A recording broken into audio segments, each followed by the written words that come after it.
Hello again from the Relocated South African, the podcast for navigating immigration from South Africa for a better future. I'm your host, Jan Hugo from Lagos in Portugal. A little bit cooler Lagos than normal, but it's our turn. Today, I thought it being so close to Christmas time, maybe it's worthwhile just recording a little Christmas message and sharing a few thoughts on this immigration journey to date and also what we are experiencing. It is Christmas time. It's a happy time of the year in the Northern Hemisphere, obviously. A lot colder in a lot of places with snow.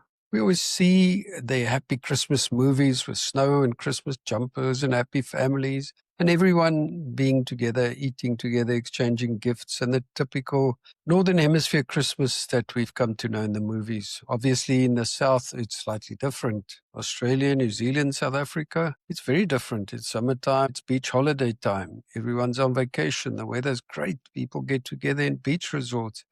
And they are with family and enjoying the summer holiday. Yeah, complete opposites. In Europe, obviously, we have these awesome Christmas markets. If you haven't been, try and make a plan to visit a European Christmas market. Even in Portugal, where there's no snow, there's a market on every corner in Lisbon. You drink glühwein, eat some nice food, and with lively music, everybody's having a good time being outside in the cold. We, on the other side, have family all over the world. Our children, as you know, live in America, Ireland, Isle of Man, and in South Africa. So different Christmases for everyone. And here we are in Portugal. I don't think we're on our own being in this situation. We've been very fortunate to have had the children here at the end of November for Thanksgiving in America and the kids from Ireland as well. Now we're heading into the Christmas season and ultimately a season for a lot of us being alone. And how do we deal with it? I have spoken a lot on the podcast about the issue of family, missing family, caring for parents abroad,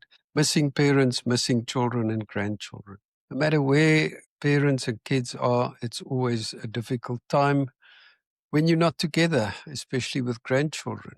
We'd love to be with our children and grandchildren and share Christmas with them, but it's not always possible.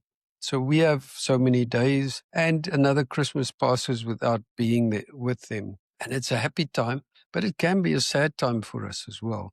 We talk to our families, obviously, video link, whether it's WhatsApp, Zoom, or whatever program we use. But it's not the same. It's just not the same as being together at Christmas time and being able to share this time together. So for some of us, it's quite tough. But let's talk a little bit about the visit that we've just had from our children. It was wonderful and so great to see them. Once in America, we haven't seen for 2 years the grandchildren. They've now grown to be teenagers with typical teenager behaviors and interests. They're really not that interested in talking to old people like us anymore. My grandson often says when we try and talk to him, his response is, Alex has left the chat. I think they're typical of a lot of teenagers. But it is amazing when they come to visit you after 2 years. And I last saw them in 23. And while we were all together and we as a family shared a wonderful time in Portugal, doing a lot of touristy things, cooking, eating, and just being social and seeing the place. And with the kids from Ireland, being able to see their siblings, it was wonderful. We've seen them 2-3 times this year. And yeah, we had an awesome time. But there's this constant feel of separation, of divide that you and your children and grandchildren feel. Maybe it's just me. And maybe it's an immigration thing when we're so many miles apart. So let's spoke about parents that stay behind and the immigration impact on them, how it affects families and parents. And I think we're in the same boat. Whilst we are still family and we talk from time to time, I guess maybe it's our fault that it sometimes gets less and less because as the kids grow up and they have their own interests, they work hard, they're trying to build a career, and making time for family conversations becomes more and more difficult and less of a priority, especially over time zones. But it's a natural flow of life. It just happens that children get on with their lives. They have their priorities that may be different to ours. Yeah, they would love to hear how we're doing, and we talk from time to time, but it's less of a priority. And maybe the fault lies with us, that we should make more of an effort of liaising. But I think this visit has highlighted, not seeing grandchildren physically for 2 years. You're just missing an immense part of their lives. They are growing up.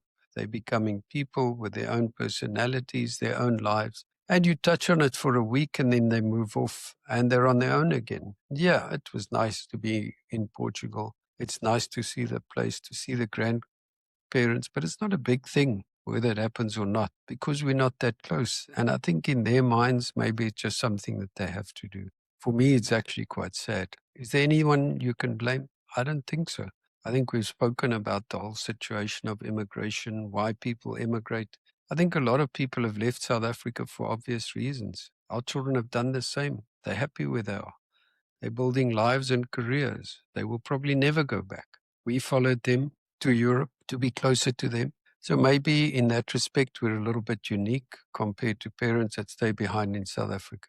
But the issues are the same. We just don't see them. With our kids in Ireland, I've spoken about the concept of physical touch, being close to the little boy, being with him, putting him to bed, reading him a story. These are natural things that would have happened if we were in South Africa and we were closer together. But yet, here we are, miles apart, and we're drifting further apart. And I actually don't have the answers. I don't know what we do. How do we bridge that gap? Maybe the answer is just that we should talk to others who are in the same boat and share our stories and tell people how we feel and hear how they feel. I don't know what the answer is, but that it is sad, and especially at this time of year, for me, it's extremely sad. And every day that goes by is a longer time without them and without seeing them grow up and without sharing their lives and not just seeing them on a video of a school concert. We want to be there. I want to participate, but we are just missing out completely. Is it anybody's fault? No, it was our choice. We decided to go. We decided to let them go because for them, it's better. As somebody said today, South Africa may have run out of oxygen for the kids. They had to move away to get that oxygen. I've never wanted to stop them. I agreed that it was the right thing for them to do and for their children and their careers and so on. But it comes at a cost. It comes at a real cost. So yeah, I don't know.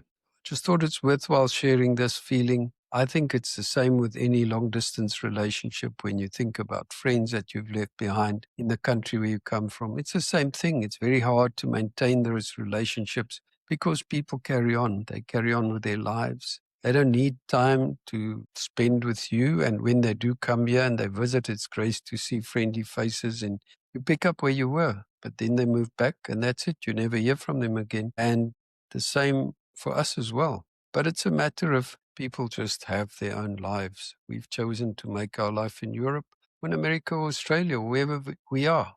Does it make it better? No.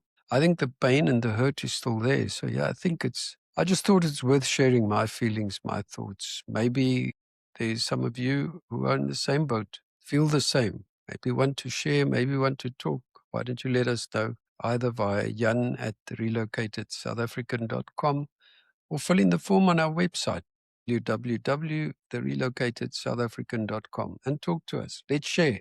I think by sharing, it will make life easier. And if you have any ideas about how we can share our stories more than through the podcast, let me know. Let me know how you feel. Maybe I'm alone, maybe not. But on that note, for those of you with your families, all I can say is treasure every minute. Life is so short. Don't let little irritations spoil the time that you can spend with your family. Make sure that you love each other. And for those who do not have their family with them today, I can just say, I know your pain. I know how you feel. I think it's tough. Just know that you're not alone. There are a lot of people, and if you want to share with us or talk, please contact us. Take this opportunity to wish each and every listener a very Merry Christmas and a prosperous New Year. Thank you for supporting the podcast, for every person that I interviewed this year who has made it what it is today. I can just say thank you. God bless you all, and may you have a wonderful, wonderful, peaceful, festive season. Thank you.